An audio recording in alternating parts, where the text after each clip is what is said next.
ஸ்ரீன்னு ஒரு பெரியவர் ஆத்து பக்கத்தில் இருந்து மண் எடுத்து தண்ணியில் நல்லா கழுவி பார்க்குறாரு. அதில் கொஞ்சம் கோல்டு கிடைக்கிது. கண்டிப்பாக அந்த இடத்துல கோல்டு மைன் இருக்குன்னு சொல்லிட்டு மறுபடியும் வேறு இடத்துல தோண்டி தோண்டி போய் பார்க்குறாரு. அதில் தண்ணியில் வாஷ் பண்ணி பார்க்கும்போது அதிலிருந்து ஒன்றுமே கிடைக்கல. இப்போ தோன்ற இடம் தப்பான இடம்னு சொல்லிட்டு ஆல்ரெடி தோன்றின இடத்துல போய் தோன்றாரு. இப்போ ஃபர்ஸ்ட் குறித்து வச்ச ஸ்பாட்டில் 5 ஸ்பார் கோல்டு கிடைக்கிது. அடுத்து 6 கிடைக்கிது. அடுத்து 10 ஸ்பார் கோல்டு கிடைக்கிது. அடுத்து 3 தான் கிடைக்கிது. அதுக்கப்புறம் எதுவும் கிடைக்கல. இதுக்கு மேலே அந்த இடத்துல தோண்டுனா வேஸ்ட்டுன்னு நினைக்கிறாரு. வேறு ஸ்பாட்டில் தோண்டி பார்க்குறாரு. நிறைய இடத்துல தோண்டி பார்க்குறாரு. எதுவுமே கிடைக்கல. ஒரு கட்டத்தில் ரொம்ப தோண்டிடுறாரு. ஒரு இடத்துல அவர் விடாமுயற்சியே குட்டி கோல்டு கிடைக்கிது. அப்புறம் இன்னும் வேகமாக தோன்றாரு. கைக்கு ஒரு கல் கிடைக்கிது. அதில் கோல்டு நிறையா இருக்குது. அதை பார்த்து அப்புறம் இன்னும் மோட்டிவேட் ஆகி நிறையா தோன்றாரு.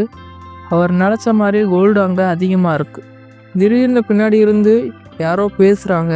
பார்த்தா துப்பாக்கி வச்சு ஒருத்தர் இவரை மிரட்டிகிட்டு இருக்காரு. திடீர்னு ஒரு குண்டு சவுண்ட். இதுக்கப்புறம் என்ன நடந்துச்சுன்னு பார்க்கறதுக்கு முன்னாடி ப்ளீஸ் ஒரு லைக் பண்ணி சப்ஸ்கிரைப் பண்ணிக்கோங்க. பார்த்தா அவர் அந்த குழிக்குள்ளே கிடப்பார். இவனும் வெளியே நிற்பான். உயிரோட இருக்கானான்னு செக் பண்ணிகிட்டு இருக்கா.